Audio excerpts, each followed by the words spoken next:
लिखी है कि मैं मर रहा हूँ स्वर्ग जाने के लिए। You don't have to die स्वर्ग to जाने के experience लिए heaven. मरने की आवश्यकता नहीं है स्वर्ग You can अनुभव करने experience heaven now. की। आप स्वर्ग को अभी अनुभव कर सकते हैं।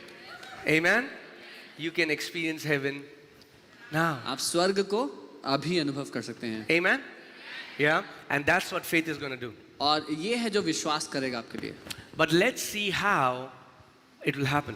लेकिन हम देखते हैं कि होगा। Isaiah 51 verse 16. यशाया 51 उसकी Are you alive? जीवित हैं, Ears open? कान खुले Yeah. हैं। Okay. God is saying, I have put my words where? परमेश्वर कह रहा है मैंने अपने वचन कहाँ डाले हैं?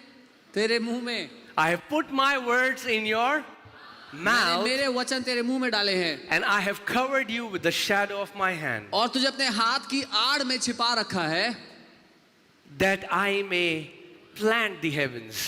कि मैं स्वर्गों को बो दूं। Okay. Wow. God wants to plant the heavens. परमेश्वर स्वर्गों को बोना चाहता है। Okay. Now, let's make the scripture more practical.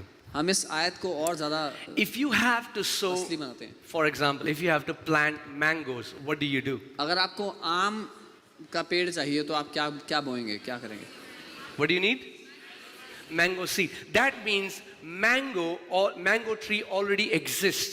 When you plant something, that thing already exists. तो उसको बोने के लिए आपको आम का बीज चाहिए, तो उसका मतलब था पहले से ही आम का पेड़ था, जब कुछ बोना था उसके लिए पहले से वो पेड़ God is था। not talking about creating heavens right now. He's talking about planting heavens. परमेश्वर स्वर्गों को बनाने की बात नहीं कर रहा है।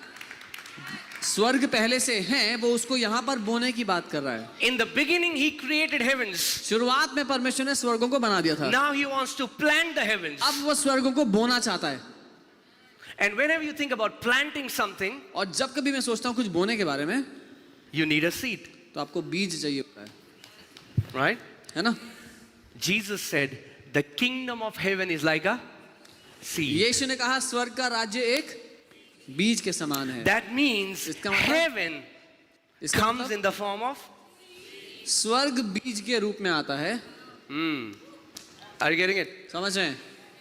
And God is saying और that परमेश्वर कह रहा He है, wants to plant heavens, but He will do it how? परमेश्वर कह रहा है कि वो स्वर्ग को बोना चाहता है, लेकिन कैसे करेगा वो? कैसे?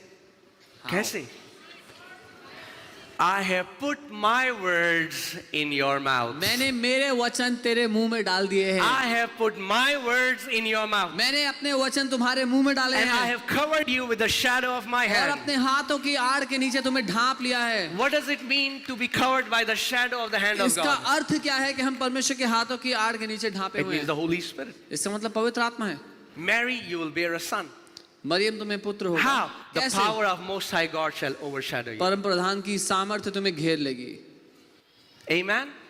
So God is saying, by my words in your mouth and my spirit upon you, you can plant heavens on the earth. परमेश्वर ये कह रहा है कि मेरे वचन तुम्हारे मुंह में और मेरा आत्मा तुम्हारे ऊपर, उसके द्वारा तुम स्वर्ग पर, पृथ्वी पर स्वर्ग को बो सकते हो। Are you getting this? You are planting something आप कुछ बो रहे हैं which already exists. जो पहले से ही मौजूद So है। where does God wants to plant heavens तो now? परमेश्वर स्वर्ग को अब कहाँ बोना चाहता है? On the earth. पृथ्वी पर। And okay, let's continue that passage. आगे देखते हैं उस आयत में। Are we learning something? कुछ सीख रहे हैं? Yeah? Okay. That I may plant the heavens, lay the foundations of the earth. कि मैं स्वर्गों को बो दूं और पृथ्वी की नींव रख दूं। Now, in the Amplified Bible, it says it better, lay the foundation of new earth. और एम्पलीफाइड बाइबल में लिखा है कि नई पृथ्वी की नींव रख दूं। Amen? When God's people start planting the heavens on this earth will no more remain like the earth it is. जब परमेश्वर के लोग इस पृथ्वी पर स्वर्ग को बोने लग जाएंगे तो ये पृथ्वी पहले जैसी नहीं रह जाएगी। Okay? आमीन। Sound fine? Cool. Back to that scripture. And say to Zion, और सियोन से कहूं, you are, तुम मेरे लोग हो। say to Zion. सियोन से कहो। Zion represents the church of Lord Jesus Christ of Nazareth. सियोन दर्शाता है यीशु मसीह की कलीसिया को। Maybe we'll have a teaching on that. It's उस पर powerful, कभी शिक्षा करेंगे, वो शक्तिशाली है। right? You are Zion. आप सियोन हैं And God says, you are my people. और परमेश्वर कहता है तुम मेरे लोग हो। And the way I'm going to plant heavens और जिस रीति से मैं स्वर्ग को बोऊंगा पृथ्वी पर, is I will put my word वो है मैं अपने वचन को in your mouth. तुम्हारे मुंह में डाल दूंगा। I will put my word. मैं अपने वचन In your को mouth. तुम्हारे मुंह में डाल दूंगा। Amen. Amen. So that's how God created heavens and the earth. इस रीति से परमेश्वर ने स्वर्ग और पृथ्वी को बनाया। Genesis 1:1. उत्पत्ति 1:1 In the beginning, आदि शुरुआत में what happened? क्या हुआ? Genesis की एक स्टडी करनी पड़ेगी. उत्पत्ति की पढ़ाई करानी In the पड़ेगी। beginning, शुरुआत में God created heavens and the earth. परमेश्वर ने स्वर्ग और पृथ्वी की रचना की। Right? In the beginning, God created. शुरुआत में परमेश्वर ने रचना कर But the. how did He create? Now, verse 2 explains. पर कैसे बनाया वो दूसरी आयत बताती है। God said. परमेश्वर ने God बोला, said. उसने God बोला, said. परमेश्वर ने कहा, And He said और उसने कहा, exactly what He wanted. उसने ठीक वही बोला जो वो चाहता था। He didn't say what He didn't want. उसने वो नहीं बोला जो वो नहीं चाहता था। He said what He wanted. उसने वही बोला जो वो चाहता था। We say what we don't want. हम वो बोलते हैं जो हम नहीं चाहते हो जाए। And because we keep saying what we don't want, और क्योंकि हम वही बोलते रहते हैं जो हम नहीं we चाहते keep हो, having what we don't want, हमें वही मिलता रहता है जो हमें नहीं and चाहिए। then we don't understand और फिर हमें समझ में नहीं आता why we have all these fruits. कि हमारे जीवन में ये सारे फल क्यों हैं। Amen? God says what He wants. परमेश्वर वो बोलता है जो उसको चाहिए। What do we say? हम क्या बोलते हैं? मुझे ना बहुत डिप्रेशन लग रहा है, बहुत. I am very depressed. We keep saying what we don't want. God says what He wants. हम वो बोलते रहते हैं जो हमें नहीं चाहिए, परमेश्वर वो बोलता है जो उसको चाहिए। Isn't that true? है कि नहीं? Just because you keep voicing out a problem does not mean that it will solve the problem. क्योंकि आपकी दिक्कत क्या है आप वो बताते रहते हैं तो इसका ये अर्थ नहीं कि वो अपने आप समाधान हो जाएगा उसका। Some people have taken the holy calling that they want to tell everyone what's wrong in their life. कई लोगों ने तो ये पवित्र पुकार समझ लिया अपने जीवन की कि मुझे सारी दुनिया को बताना है मेरी जिंदगी में समस्या क्या है। So first they'll make a WhatsApp group तो व्हाट्सएप का ग्रुप बनाएंगे and they will broadcast it to everyone. और ब्रॉडकास्ट लिस्ट बना के सबको Even if you will tell it to everyone, अगर सारी दुनिया को भी आपने बता दिया, first thing, पहली बात they don't care उनको परवाह नहीं है because they have their own lot of क्योंकि problems. उनकी जिंदगी में उनकी खुद की बहुत सारी परेशानियां हैं, Right?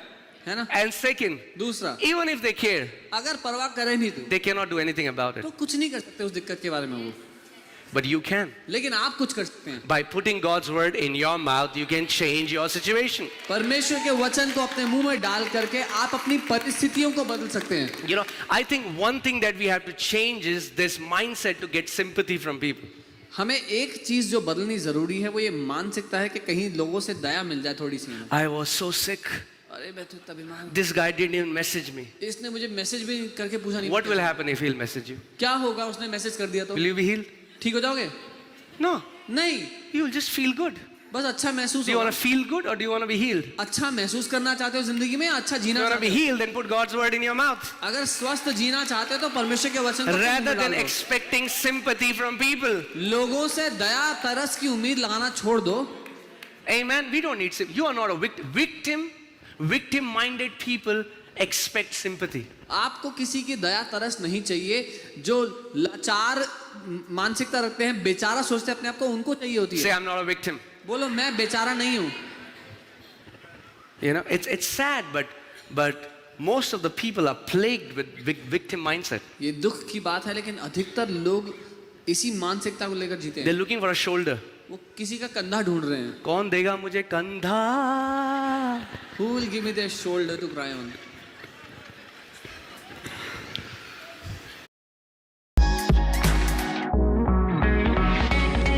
You need to encounter the arm of the Lord. परमेश्वर के भुजबल का साक्षात्कार चाहिए आपको जिंदगी Say, में। I will not look for sympathy. बोले मैं तरस नहीं ढूंढूंगा अपने जीवन के लिए। You don't need taras, आपको किसी की तरस नहीं चाहिए, right? You don't need sympathy. किसी की दया Sympathy नहीं चाहिए। does nothing. Can I tell you the truth?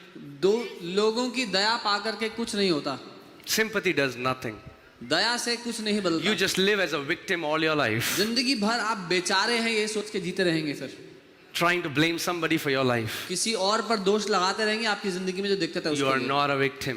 आप बेचारे नहीं हैं, You are a victorious one in Christ Jesus. आप